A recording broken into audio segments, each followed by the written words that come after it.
የ69 ኪሎ ግራም የሶስተኛው ጨዋታ ሁለተኛ ዙር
እሺ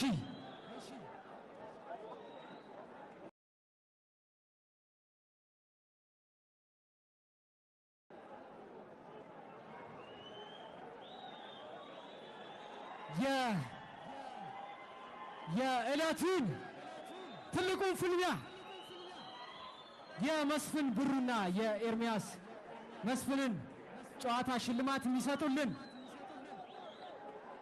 አቶ ጌታቸው መለሰ ወደዚህ ይምጡልን። የስዌት ቦክስ መስራችና ባለቤት የኢትዮጵያ ቦክስ ፌዴሬሽን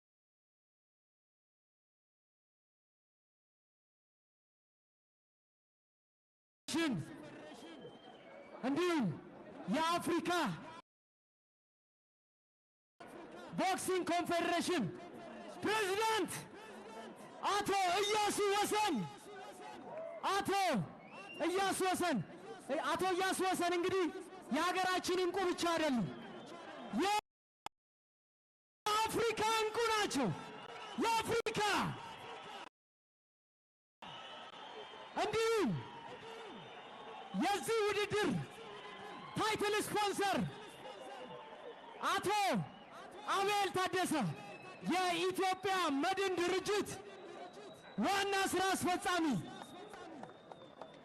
መድን በብዙ ነገር ሰፖርት ያደረገን የደገፈን ነው። መድን እንግዲህ በስፖርት የሚታማ አይደለም፣ ስፖርትን በመደገፍ ዛሬም እንግዲህ ብዙዎች እየተገረሙ ነበረ፣ መድን እንዴት እዚህ ተሳተፈ ብለው። ከልብ እናመሰግናለን። ትልልቅ ጉምቱ ሰዎች ናቸው እዚህ ጋር፣ እናመሰግናለን።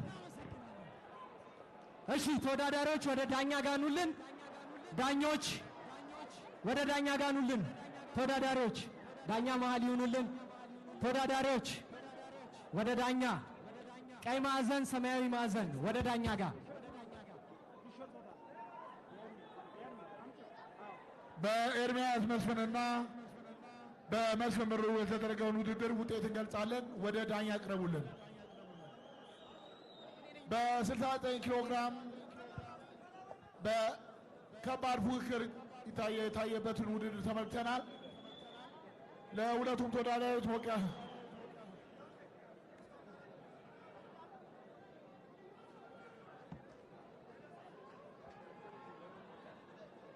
በ69 ኪሎ ግራም በመስፍን ብሩና በኤርሚያስ መስፍን የተደረገውን ውድድር ተመልክተናል። በዚህ ጨዋታ አሸናፊ ቀይ ማዕዘን መስፍን ብሩ፣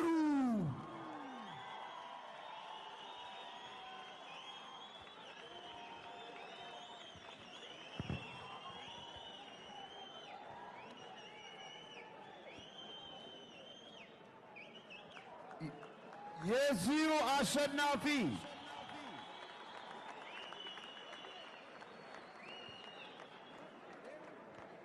መስፍን ብሩ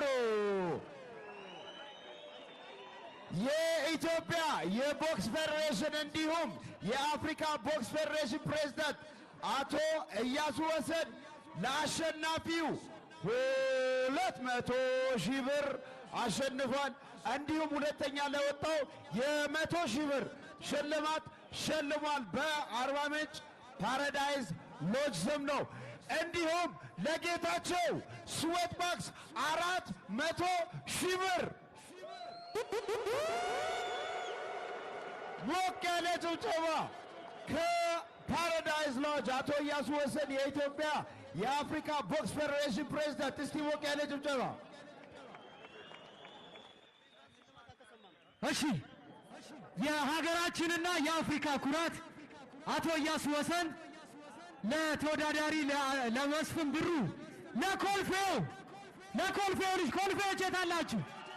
ኮልፌ የቦክስ ሰፈር ኮልፌ የ200,000 ብር ሽልማት እንዲሁም ጌች እዚህ ድረስ ደርሰሃል፣ እኛ መደገፍ ግዴታ አለብን ብለው 400,000 ብር ለጌች።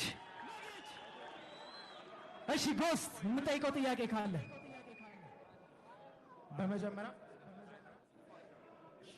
በመጀመሪያም እንኳን ደስ አለ ልፈልጋለሁ። በጣም አመሰግናለሁ። ፋይቱ ላይ እንዳየነው ከሆነ የመጀመሪያው ራውንድ ላይ ትንሽ ከርዝመቱ ጋር ከሩቅ እያጠቃህ ነበርና እሱን አጀስት አድርገህ ፈርስት ራውንድ መጨረሻ አካባቢ ፋይቱን መቆጣጠር ጀመር። ሰከንድ ራውንድ ደግሞ ምንድን ነበር ጭንቅላት ላይ እየመጣ የነበረው? ሰከንድ ራውንድ ሌላ ሰው ሆነህ ነው የመጣው?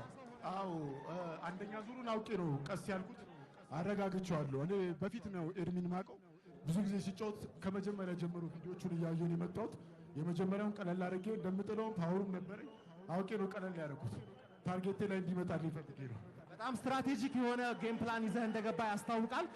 እንዳየነው ከሆነ ሰከንድ ራውንድ ላይ ቦዲ ሾቶችን የሰውነት ምቶችን እና ከጭንቅላት ጋር ኮምባይን ስታደርገው መቋቋም የቻለ አይመስልም። ሰውነት ላንጉጁ በቃኝ ያለ ይመስላል። እና ይሄንን ለማሳካት ምን አይነት ርቀት መውሰድ ነበረብህ? ጭንቅላትህን የሚሰማህን እስቲ ንገር። እየተቆጣጠርኩት ነበር። ይሄ ነገር የሚመጣው ይመስለኛል ከትሬኒንግ ነው። ቀን ከሌት ጂም ውስጥ ነው ማሳልፈው። ይሄ አይደለም እኔ የኔ ፕላን። እኔ ኢንተርናሽናል መሆን ሀገሬን በትልልቅ መድረኮች ማስጠራት ነው ፕላን እና ይሄ መጀመሪያ ኢንተርቪው ላይ ተናግሬዋለሁ። ማሟሟቂያ ወይ ስፓሪንግ ነው። ያ ማለት ግን ለኤርሚ ክብር አለኝ። ያንን መዋሸት አልፈልግም። የድብድብ ጦርነት ላይ መሃል ላይ ሆነ ስትራቴጂክ የሆነ አስተሳሰብ ተጠቅመህ በጌም ፕላን ጠላትን መጨረስ ስለቻልክ በጣም ልናደንቅ ይገባል። ሞቅ ያለ ጭብጨባ ለኤርሚ። መጨረሻ የምትለው ነገር አለ? በመጨረሻ የምለው ለደገፋችሁኝ ሁሉ ለመጀመሪያ ለፈጣሪ እግዚአብሔር፣ ያው እኔ ደካማ ነኝ፣ ድሉን ለሰጠኝ ለእግዚአብሔር አመሰግናለሁ። ሁለተኛ ነገር እዚህ ለተገኛችሁ ሁላ ለሚስተር ፕሬዚዳንት ጨምሮ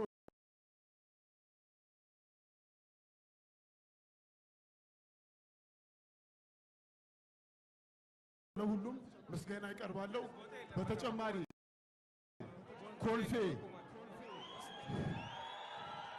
ለኮልፌ ልጆች በጣም አመሰግናለሁ። እኔ ለኮልፌ ብቻ አይደለም የምሰራው፣ ብዙ ጓደኞች አሉኝ። ሰባተኛ ከረዩ፣ ቃሌ ጨረታ፣ ቦሌ 24 በጣም አመሰግናችኋለሁ ሁላችሁንም፣ እንዲሁም ለአዘጋጆቹ። በመጨረሻ የምናገረው ለአሰልጣኞቼ ክለቦቼን ማመስገን እፈልጋለሁ። ለዚህ ሁሉ ደግሞ ላበቃችኝ ለጀርባ አጥንቴ እናቴ እዚህ ትገኛለች። ነይ እስቲ እሙልዲ እፈልግሻለሁ። ማዘርን አሳልፋት፣ አንዴ እፈልጋታለሁ። እሙልዲን አስገባት። ማዘርን አስገቡልኝ። አለች የለችም? እሺ ሁላችሁንም አመሰግናለሁ። መጣለች